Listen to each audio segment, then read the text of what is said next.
Yeah, where you make your medical decisions now, maybe a DNR is part of it, right? If I get in a car accident, you break dead for more than 3 months. Exactly. You can be as specific as you want in advance directives. I'm just like, oh, if I get into a car crash, which I'm pretty lucky. But, you know, I imagine most of you guys don't have any kind of advance directives, which means somebody's gonna be making your decisions for you, which is fine. That's where you get into some issues though. I don't know, what if, heaven forbid, one of you guys actually, is your hand up or are you playing with your hair? I can wait. I have a question. Yeah, bring it. No, it's okay. Sorry, go ahead. No. No, I'm sorry. We're already done. I just want to distracted. Okay, sorry, I'm about to reference Grey's Anatomy, but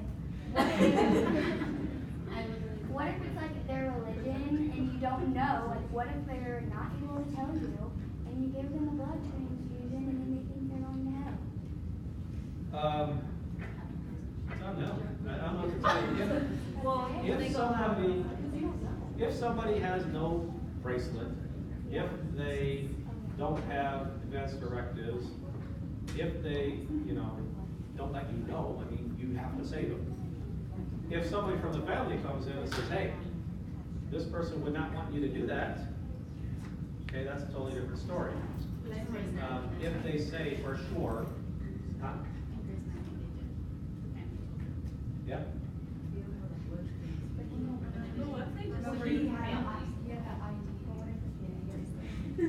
Yeah. Can you just take the family's word for that though? Yeah. Because you're sitting there like, oh. Yeah, why not? You can take the family's word for something like, you know, that's the religion. But what if they don't, that's the parents' religion and the patient doesn't agree with it? Again, you won't know that, and that's on the parents. That's gonna be a decision of the parents and the child. Well, okay, you know what, that'll never come up. Because if it's something like the parents say, we don't want a blood transfusion, and the child does not agree with that, even if it's an adult child and they don't agree with that, and they die, then I guess that argument's never really happening, is it? Yeah.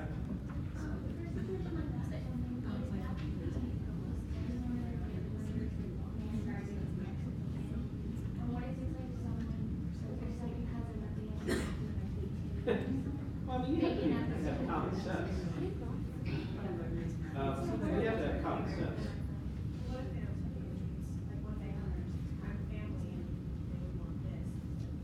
But then, again, So what if they're little? They don't know what's going on. And they're just like, oh, I think we're good. you can go on with these all day long. You just take their word for it, that's what And it's something like religion, you do tend to just believe them. Because what it does is it takes the responsibility off of you. Isn't there a consent? Oh, sorry. That can happen. they say something, I resent, like, we reciprocate them or whatever, and they're like, oh, I haven't talked to this person in years, I don't. Again, that's, you have to use common sense, and, you know, if you don't know, then say it, okay? But, you know, if somebody comes in and has a reasonable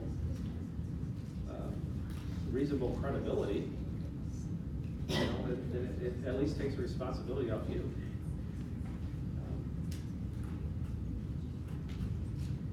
But again, there's, you know,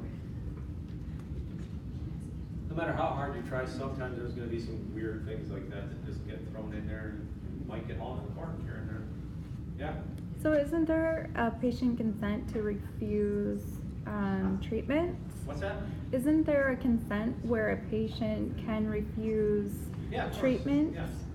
So that the A patient, again, we're not talking about if a patient is coherent. But if a patient's coherent, they can absolutely refuse treatment. You're going to want to get them to sign that AMA paper paper against medical advice if they decide to refuse treatment and leave. And a family member can sign that? Or is it? Oh, I see what you're saying. That is kind of what we're talking about. If somebody, for religious purposes, for example, says, I refuse treatment on behalf of my family member, fine, they sign it, and now their fight is with that patient if that patient lives or dies.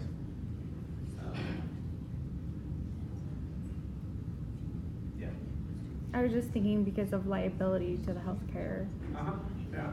Yeah, you really Providers. do kind of want to get them to sign something, no matter what is going on. Somebody signs something, would be awesome, because otherwise you probably will end up in court if you just do a verbal agreement. You probably do want to get that in writing somewhere along the line. And you will have protocols for that. Pretty sure every hospital has been burned on that one. They're going to want you to sign something. Okay? So yeah, that kind of covered all those at the same time. With the beliefs about life and death, spirituality, cultural considerations. Again, there are a lot of things, right, to consider. Just remember, your job is you are the patient advocate. That's the number one rule you call that. Would the patient want this or not? Okay?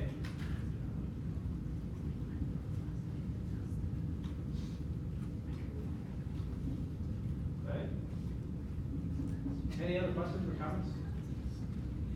Is it hard to do continuity of care when you're switching, when you're having shift changes? Because you're a patient's advocate, and so you know for that 12 hours what that patient needs, and then there's a new person, You have to chart. I mean, you have to write your notes for the next person coming on shift. So, you know, that's just part of the job.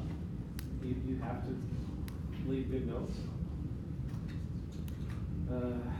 You'll have, of course, medical notes, the charts, that you're gonna have to do before you leave. And obviously be as specific as possible. They also have those little whiteboards in the rooms too, where you can leave notes and things like that too. But, huh? Yeah, that too. Yeah, anyway, it's just part of the job. You have to have continuity of care. I think we were talking about all this already. Yep. So yeah, the strategies to achieve these goals, I think we're already kind of talking about this. What the heck is increased pleasant sensory input? Low light, quiet. Okay, encouragement, the lighting, that's why they have those TVs in the room with, you know, like relaxing sounds and videos and mindfulness programs and that sort of thing. Yeah, flowers. Huh? Yeah, it depends on the room. If you're in an ICU, possibly not.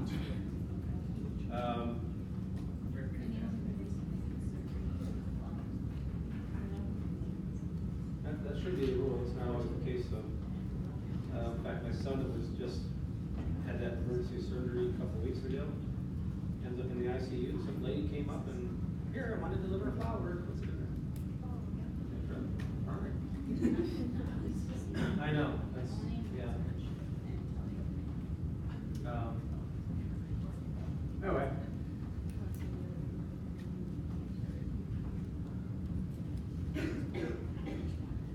This kind of brings up a point that we kind of touched on earlier about the elderly population, geriatric population.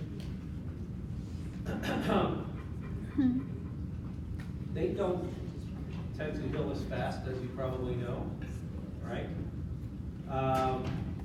They do tend to not recover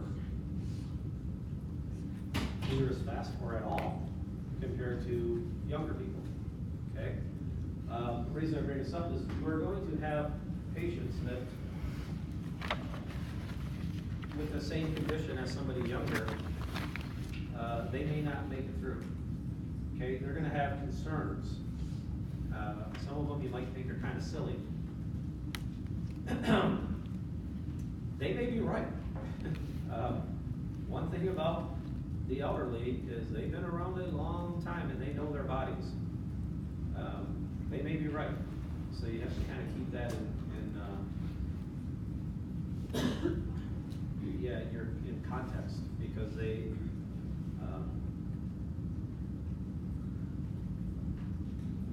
may know that they're probably not gonna make it out of there, and you're going, no, I don't think you should make it, you'll probably be okay. Something about geriatric patients where they do kind of know sometimes. And that may be a self-fulfilling prophecy, I don't know.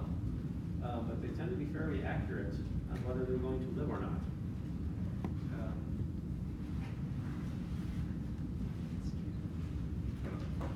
Something to keep in mind. Maybe have stories on this?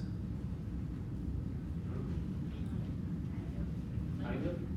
Yeah, well, I work the weekend, so Saturday, Sunday, Monday. And on Saturday, had this elderly lady, I think she was about 89. She came into the ER, and I'm not quite sure what she was there for, but I took her for a CAT scan. And she was just one of those ladies that like tell you things. And she was just saying like, I don't think I'm gonna make it out of here this time, blah, blah, blah. You know, not like blah, blah, blah, but I don't remember everything she said, but that's what I remember. And then yesterday I went to go take her down for an ultrasound, and 2 minutes before I got there, she died. Just So, die. yeah, I didn't ask what happened. I'm not allowed to ask what happened, but I went there and they had the little gurney thing packing her. They Yeah. have like a red carpet that they like take them out on.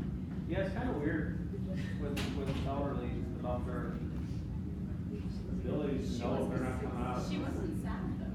She was just like, They're just like, yeah, I'm not gonna make just it out go of here. now. I'm not gonna make it out of here this Yes. time. She's like, it's My grandma's the exact opposite, like, Hypochondriac? well, no, she like hurt her hip, but she hurt her hip like 30 years ago, and she's like, oh, like I recovered from that so quickly back then, like this will be no big deal. And she was surprised when it took her like 10 times longer. She was complaining the whole time. Yeah, hip injuries are not good. A lot of times that's the beginning of the end when you're in the geriatric population. They go in, they're gonna be on bed rest for a very, very long time, which means they're gonna be exposed to